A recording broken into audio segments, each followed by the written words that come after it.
Hello and welcome to DM Butt group tuition, a place for all the rankers. आज के इस video में standard 9 के जितने भी बढ़िया वाले इनडायरेक्ट स्पीच के पैराग्राफ है वो सारे के सारे इसी वीडियो में लेने वाले हैं। तो चलिए विदाउट एनी डिले शुरू करते हैं। सबसे पहले ध्यान से, जब भी इनडायरेक्ट स्पीच का पैराग्राफ आपके हाथ में आए तो आईडीएस के पैरे को आपको एक बार ध्यान से पढ़ लेना चाहिए। तो चलिए शुरुआत करते हैं।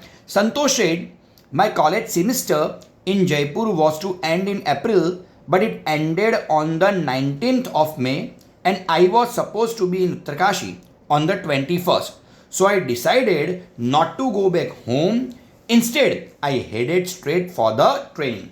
अब जब भी ऐसा कोई भी पैराग्राफ आपके हाथ में आता है तो सबसे पहले आपको एक ही चीज़ पे नज़र डालनी चाहिए कि मुझे जो अच्छे वाले चेंजेस है या जो बढ़िया वाले चेंजेस है मुझे करने कहाँ कहाँ पे हैं। तो सबसे पहले अगर आप देखोगे भैया तो यहाँ पे लिखा हुआ है वॉज। तो पहली चीज़ तो ये है कि जब भी आप इनडायरेक्ट स्पीच के पैराग्राफ कर रहे हो तो आपको आईडीएस के सारे रूल्स बड़े अच्छी तरह से मालूम होने चाहिए। जैसे किसी भी सेंटेंस में वॉजवर आता है तो वॉजवर को किस में कन्वर्ट करना पड़ता है? हैड बीन में कन्वर्ट करना पड़ता है। आगे अगर आप जाके देखोगे तो यहाँ पे अपने को एंडेड लिखा हुआ है। अब एंडेड माने क्या है भैया? V2 है। तो everyone must be knowing one thing, अगर आपने इनडायरेक्ट स्पीच के पैराग्राफ को या रूल्स को अच्छे से याद किया हो तो आपको मालूम है कि एंडेड अगर मेरा V2 है तो V2 किस में कन्वर्ट होगा मेरे भाई? हैड प्लस V3 में कन्वर्ट होता है। ओके, उससे आगे दोबारा देखोगे तो वॉज आ गया। वॉज पर दोबारा बोल लेते हैं, दैट इज हैड बीन। और आगे अगर आप चलोगे तो आपको दिखने को मिल जाएगा भैया यहाँ पे डिड नॉट लिखा हुआ है। अब डिड नॉट लिखा हुआ है तो डिड नॉट किस में जाता है? Had plus not plus V3 में जाता है। ओके, उससे भी अगर आगे आप जाओगे तो यहाँ पे हेडेड लिखा हुआ है। अब हेडेड अगेन इज V2, तो V2 भैया किस में कन्वर्ट करते हैं? हैड प्लस V3 में हमको कन्वर्ट करना पड़ेगा। तो अब जब भी इनडायरेक्ट स्पीच के पैराग्राफ की अगर बात चल रही है तो सबसे पहले जो भी आईडीएस के रूल्स वगैरह है वो आपको बड़े अच्छी तरह से आने चाहिए। जब तक आपको रूल्स अच्छे से नहीं आएंगे मुझे नहीं लगता आप आईडीएस के पैराग्राफ को अच्छी तरह से सॉल्व कर पाएंगे। तो चलिए शुरुआत करते हैं इसी पैराग्राफ से। संतोष सेन, अब यहां अगर आप गौर से हमने एक बार तो पैराग्राफ को पढ़ने से हमको एक चीज का तो मालूम पड़ ही गया है कि इस पैराग्राफ में कहीं पे भी मुझे लिसनर नहीं दिया। सारे के सारे सेंटेंस अगर कोई बोलने वाला है तो वो बंदी कौन है भैया? संतोष है। तो देखने वाली चीज क्या है कि सारे के सारे सेंटेंस संतोष बोल रही है तो यहां लिसनर नहीं दिया। और एक सीधी सी बात है, अगर लिसनर ना दिया गया हो तो मुझे सेड का टोल्ड करने की कोई जरूरत नहीं है। मैं सेड का सेड कैसा रखने वाला हूं भैया? वैसे का वैसा रखने वाला हूं। तो चलिए शुरुआत करते हैं। सबसे पहले आने वाला है संतोष, तो ले लिया भैया यहाँ पे संतोष। सेड का सेड रहेगा वैसे का वैसा। क्यों भैया हमने सेड का टोल्ड नहीं किया? इसलिए नहीं किया क्योंकि यहाँ मुझे लिसनर दिया नहीं है। अगर लिसनर दिया होता तो obviously my college semester in Jaipur was to end in April, ये जो सेंटेंस है वो असर्टिव सेंटेंस है और असर्टिव सेंटेंस है तो मैं सेड टू की जगह पे टोल्ड डालता और उसके बाद दैट डालता। लेकिन लिसनर है ही नहीं भैया तो मुझे सेड के बाद सीधा ही क्या डाल देना है? दैट डाल देना है। चलिए अब क्या लिखा हुआ है यहाँ पे? माय। अच्छा, मैं सारे के सारे रूल्स जब भी आएंगे तो मैं बोलता रहूंगा ताकि रूल्स अगर याद नहीं है तो आपको याद आते जाएं। I me my we ours according to speaker. Speaker कौन है? संतोष। नाम भले ही लड़कों वाला है लेकिन आप जानते हो कि संतोष एक लड़की है और लड़की है तो भैया मुझे माई की जगह पे क्या डालना पड़ेगा? हर। यहां पे लेंगे कॉलेज। चलिए, तो हर कॉलेज सेमेस्टर। बहुत सारे लोग सेमेस्टर बोलते हैं लेकिन प्रॉपर प्रोनाउंसिएशन की बात करो तो होता है सेमेस्टर। ओके, इन जयपुर। यहां तक तो कोई ज़्यादा चेंज आया नहीं है। इन जयपुर। अब क्या लिखा है यहाँ पे? वॉज। मैंने आगे ही बताया कभी भी वॉज और या वर दिया हो तो वॉज वर का हमको क्या करना पड़ेगा? हैड बीन करना पड़ेगा। तो यहाँ पे क्या आएगा? Had been. फिर लेते हैं टू एंड। अच्छा, टू के बाद तो हमेशा ही V1 आता है तो एंड का एंड कैसा रहेगा भैया? वैसे का वैसा। इन अप्रैल। चलिए, अब बहुत सारे बच्चे ऐसा सोचते होंगे कि सर यहाँ पे बट लिखा हुआ है तो बट में निकाल के यहाँ पे एंड एडेड दैट ले सकता हूँ। हाँ, आप ले सकते हो। बट की जगह पे आप एंड एडेड दैट अगर लिखना चाहें तो आप यहाँ एंड एडेड दैट लिख सकते हो। लेकिन मेरा ऐसा मानना है कि अगर सेंटेंस पहले से ही कोई कंजक्शन जो जुड़ा हुआ है तो हमको हमारे घर के कंजक्शन डालने की कोई आवश्यकता नहीं है। अपन बट से ही सेंटेंस जोड़ लेते हैं। ओके, कहाँ एंड एडेड दैट या उस सारी चीज़ों में पढ़ने की ज़रूरत ही नहीं है। हाँ, अगर फुल स्टॉप वगैरह दिया होता तो शायद ये कर लेते हैं। आ गया यहाँ पे बट। ओके, बट के बाद कौन सा वाला वर्ड दिया है मेरे को? इट। आप जानते हो भैया ही शी इट दे कोई चेंज नहीं आता, तो इट का इट रहेगा वैसे का वैसा। अभी और आगे देखो क्या लिखा है यहाँ पे, एंडेड। अब हमेशा याद रखना कि एंडेड मेरा क्या बन रहा है भैया, V2, और V2 किस में जाता है मेरे भाई, हैड प्लस V3 में जाता है। सबसे बढ़िया वाला अगर कोई चेंज हो इनडायरेक्ट स्पीच में तो यही है, और यही सबसे बढ़िया वाला चेंज यहाँ आपको पूछा गया है। तो इट के बाद मुझे यहाँ पे क्या डालना पड़ेगा, हेड डालना पड़ेगा। और एंडेड का V3 भी क्या आएगा भैया, एंडेड ही रहेगा। मैं कई बार मेरे बच्चों को बोलता हूं भैया, जिन जिन के V2 में ईडी उन उनके V3 में भी ईडी ही रहता है, ऑन द 19th। अब यहाँ पे इतना नहीं आ रहा तो मैं भैया इस तरह से लिख देता हूँ, on the 19th of May. चलिए ओके, अब मे पे अपने को फुल स्टॉप करने की आवश्यकता लगेगी, लेकिन यहाँ पे भी अगर आप गौर से देखोगे मेरे भाई तो यहाँ पे भी फुल स्टॉप तो दिया है, मैं ना नहीं करता, मैं इनकार नहीं कर रहा, लेकिन फुल स्टॉप के बाद मुझे क्या दिया हुआ है, एंड।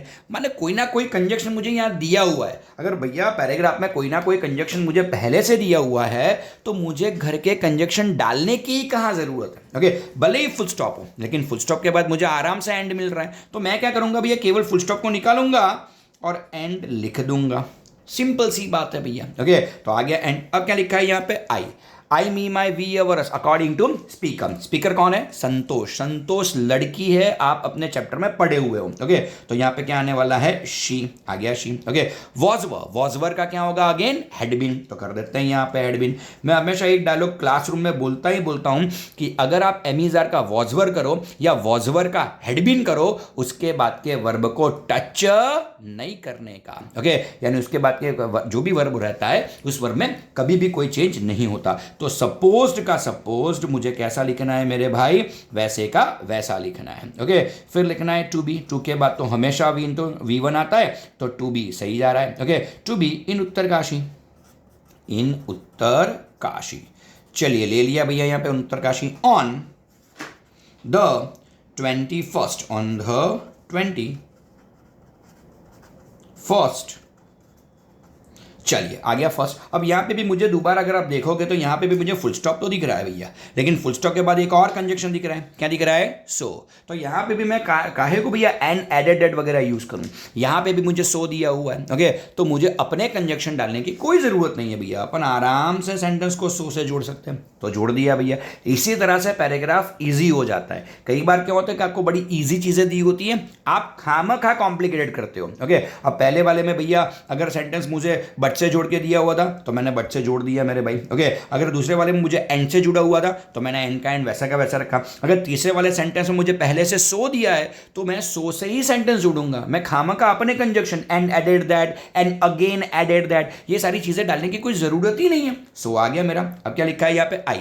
दोबारा देख लेते हैं, I me my we ours according to speaker. Speaker कौन है, संतोष। संतोष क्या लेंगे भैया, शी लेंगे। वैसे संतोष लड़के का नाम होता है, लेकिन इस पैराग्राफ में भैया लड़की का नाम है, अपने चैप्टर में पढ़ा हुआ है। आ गया शी। क्या लिखा है यहाँ पे, डिड नॉट। डिड नॉट किस में कन्वर्ट होता है, had plus not plus V3। तो लेंगे यहाँ पे हैड, हेड के बाद आएगा नॉट। ओके, और गो का V3 क्या होता है, गॉन हो ही जाता है। तो so she had not gone back home. चलिए आ गया होम। ओके, अब जरा देखिए क्या लिखा है यहाँ पे, इंस्टेड। तो हम भी क्या लिखेंगे, instead. I me my we ours according to speaker. Speaker Santosh है, क्या लेंगे भैया, शी। ओके, अब गौर से देखो क्या लिखा है यहाँ पे, हेडेड। हेडेड मेरा क्या बन रहा है, V2। V2 किस में जाएगा, हेड प्लस V3 में जाएगा। तो ले लेते हैं यहाँ पे हेड। ओके, और हेडेड का V3 भी क्या होगा भैया, हेडेड ही होगा। Headed straight for the training. और यहां संतोष के सारे सेंटेंस खत्म हो रहे हैं, हमको क्या करना चाहिए, फुल स्टॉप। तो बहुत बढ़िया वाला पैराग्राफ हमको यहां देखने को मिल गया। तो एक बार मैं आंसर रिपीट कर लेता हूं, आप ध्यान से देखिए। आप ऊपर का पैराग्राफ देखना, मैं नीचे आंसर बोल रहा हूं। Santosh said that her college semester in Jaipur had been to end in April, but it had ended on the 19th of May and she had been supposed to be in Uttarkashi of May. And she had been supposed to be in Uttarkashi on the 21st. So she had not gone back home. Instead, she had headed straight for the training, so simple is this. Okay, तो एक बढ़िया वाला paragraph था। चलिए ऐसा ही कुछ और paragraph ले लेते हैं भैया। पैराग्राफ नंबर 2 की ओर बढ़ते हैं। अब पैराग्राफ नंबर 2 में जरा देखिएगा भैया, एक दिक्कत वाली चीज़ आने वाली है, क्योंकि कई जगह पे क्या होता है कि बहुत सारे टीचर्स मैच नहीं करते, लेकिन मैं जो भी बताऊंगा वीडियो में बढ़िया वाली चीज़ बताऊंगा, तो ध्यान से देखिएगा। चलिए, तो we are to begin with the second paragraph. Okay, inverted comma से शुरू हो रहा है। लिखा क्या है? I had to write a letter of apology to my father whose permission I had got myself enrolled at Uttarkashi said Santosh. Okay, अब गौर से देखिए, ये भी संतोष वाला ही पैराग्राफ है। अगर आप दोबारा गौर से देखोगे तो यहाँ अगेन लिसनर नहीं दिया है। संतोष वाले पैराग्राफ में ऐसा हो सकता है, संतोष और मरिया शारापोवा, जब भी भैया इनके पैराग्राफ आते हैं तो लिसनर कम रहते हैं। अब लिसनर नहीं दिया तो मुझे सेड का सेड तो भैया कैसा रखना पड़ेगा? वैसे का वैसा रखना पड़ेगा। ओके, अब जरा गौर से देखिए भैया, पैराग्राफ शुरू करने से पहले मैं जो आपको एक्सप्लेन करना चाहता हूँ वो ध्यान से समझिए। अब यहाँ पे क्या लिखा है? हैड टू राइट लिखा हुआ है। क्या लिखा है? Had to write. अब बहुत सारे टीचर्स, जरा यहाँ पे जरा देख लीजिएगा, यहाँ पे इतने में मेरा पैराग्राफ खत्म हो जाएगा, जरा गौर से देखिएगा। ओके, बहुत सारे टीचर्स अपने को ऐसा सिखाते हैं कि किसी भी सेंटेंस में अगर हैड दिया हो तो हमको कोई चेंज नहीं करना है। ओके ना, ऐसा नहीं होता। ओके, कौन बोलता है भैया हैड दिया तो चेंज नहीं करना? हैड दिया तो समझो, हैड अगर V2 के फॉर्म में दिया है तो V2 किस में कन्वर्ट होता है? हैड प्लस V3 में कन्वर्ट होता ही होता है, राइट? अब देखो टीचर्स कहाँ पे मिसअंडरस्टूड हो जाते हैं, ध्यान से देखो। अगर केवल हेड दिया है, राइट, तो वो V2 का फॉर्म है। V2 किस में जाता है? हेड प्लस V3 में जाता है, तो हेड प्लस V3 मेरे को करना पड़ेगा। भैया कब हेड में चेंज नहीं होता? जब हेड के बाद अगर मुझे V3 पहले से दिया हुआ हो। अगर हेड के बाद अगर V3 दिया हुआ है तो मुझे सेंटेंस में मेरे भाई कोई चेंज करने की ज़रूरत नहीं है, वो हेड प्लस V3 वैसे का वैसा रहेगा। ये सारे टीचर्स को भी समझने की ज़रूरत है। ये टीचर्स कई बार क्या होता है भैया, गलत फहमी में रहते हैं कि हेड दिया है तो चेंज ही नहीं करना, राइट? फिर क्या करते हैं, कैम का बुक खोल के देख लेंगे, ओशन खोल के देख लेंगे, अरे भैया उन लोगों ने लिखा तो वो सही है, ऐसा ज़रूरी थोड़ी ना है। आप अपना भी दिमाग लगा सकते हो ना। ओके, तो पहली चीज़ ये है कि अगर हेड दिया है तो हेड अगर V2 के फॉर्म में है तो हेड प्लस V3 में वो कन्वर्ट होगा ही होगा। एंड नंबर 2, हेड के बाद अगर पहले से मेरे को V3 डाला हुआ है तो मुझे कोई चेंज नहीं करना, राइट? तो ध्यान से जरा देखिएगा। चलिए, इस पैराग्राफ में दोनों की दोनों चीज़ें हैं। अगर इस पैराग्राफ में ध्यान से देखोगे तो हेड के बाद यहाँ पे क्या लिखा है? हैड टू राइट, यानी हेड के बाद मुझे 2 डाला हुआ है, TO2, और उसके बाद तो V1 दिया हुआ है। इसका मतलब मुझे हेड प्लस V3 दिया नहीं है, तो मैं इस हेड को भैया V2 के फॉर्म से ट्रीट करूंगा। ओके, और उसका मैं क्या बनाऊंगा? हेड प्लस V3 बनाऊंगा ही बनाऊंगा, यहां चेंज होगा। आगे जरा देखो यार। ओके, क्या लिखा है? I had got. अब यहां पे अगर देखोगे कि यहां पे लिखा हुआ है आई हैड गॉट, क्या लिखा है? Had got. तो हेड लिखा है और उसके बाद मुझे V3 दिया हुआ है, राइट? तो यहां हेड प्लस V3 वाला फॉर्म बनता है, तो यहां मैं कोई भी चेंज करने वाला नहीं। ओके, तो भैया ये पैराग्राफ लेने की मुझे ज़रूरत इसीलिए पड़ी कि मैं आपको एक्सप्लेन कर पाऊँ कि बहुत सारे बच्चे ऐसा सोचते हैं कि अगर हेड दिया है तो मुझे चेंज करना ही नहीं है ना। अगर हेड के बाद V3 नहीं दिया है तो हेड को V2 कंसिडर करना है और भैया हेड प्लस V3 लेना है, राइट? लेकिन अगर हेड के बाद V3 दिया हुआ है तो that is past perfect tense. अगर हिंदी में बोले तो पूर्ण भूतकाल बोलते हैं उसको, राइट? तो पूर्ण भूतकाल में कोई चेंज नहीं होता, लेकिन केवल हेड दिया है तो चेंज करना ज़रूरी है। समझे? किसी टीचर को प्रॉब्लम हो तो नीचे आप कमेंट कर सकते हो, कोई दिक्कत नहीं है। चलिए, आई विल आंसर यू। चलिए देखते हैं भैया। I had to write a letter said Santosh. शुरुआत संतोष से करते हैं भैया। यहाँ पे क्या आने वाला है? संतोष, राइट? यहाँ पे क्या करेंगे? सेड। ओके, अगर गौर से देखो, I had to write a letter of apology, तो देखने वाली चीज़ क्या है भैया? यहाँ जो भी मेरा सेंटेंस है वो सेंटेंस असर्टिव है। असर्टिव है तो करना चाहिए टोल्ड, लेकिन लिसनर नहीं है तो मैं टोल्ड नहीं कर रहा। सेड के बाद सीधा ही क्या डाल रहा हूँ मेरे भाई? दैट डाल रहा हूँ। तो Santosh said that. I me my we ours according to speaker. Speaker Santosh, लड़की है, क्या करेंगे? शी। अब गौर से देखो मेरे भाई, हैड टू राइट। अब हैड टू राइट आया तो समझ लो हेड के बाद 2 लिखा हुआ है, यानी हेड मेरा क्या बन रहा है? V2 बन रहा है। और V2 किस में कन्वर्ट होगा भैया? हेड प्लस V3 में कन्वर्ट होगा। अब सारे टीचर, सारे बच्चे यहाँ कंफ्यूज होंगे, लेकिन कंफ्यूज होने वाली कोई चीज़ ही नहीं है। शी के बाद क्या आएगा? हेड, और हेड के बाद दोबारा क्या करना पड़ेगा मेरे भाई? हेड। सारे बच्चे, सारे टीचर यहीं पे कंफ्यूजन में रहते हैं कि सर 2 बार हेड आ सकता है या बिल्कुल आ सकता है? बिल्कुल आ सकता है, इसमें कोई टेंशन वाली चीज़ नहीं है। एक हेड, ये हेड प्लस V3 वाला हेड है, और दूसरा मैंने भैया हेड का V3 हेड लिया हुआ है, राइट। तो ये जो हेड दिख रहा है ये हेड ये है, और V3 हेड का V3 क्या होता है भैया, हेड होता है, तो 2 बार हेड आएगा ही आएगा, इसमें कोई टेंशन लेने वाली जरूरत नहीं है। तो Santosh said that she had to write a letter of apology to, माइका क्या करेंगे, her father, right, okay. Without whose permission, without ऊपर नहीं लिखा लेकिन मैं जानता हूं टेक्स्ट बुक में विदाउट है, विदाउट हुज परमिशन, दैट ऊपर के पैराग्राफ में विदाउट लिखना, जिसने भी लिखा है वो भूल चुके हैं, लेकिन कोई टेंशन नहीं, मैं जानता हूं कि विदाउट हुज आता है, तो विदाउट हुज परमिशन आई लिखा हुआ है, तो I me my we ours according to speaker, speaker कौन है, संतोष, संतोष है तो क्या लेंगे, ही, शी, सॉरी शी। चलिए अब क्या लिखा है यहाँ पे, हैड गॉट माने हेड प्लस V3 वाला रूल आ गया।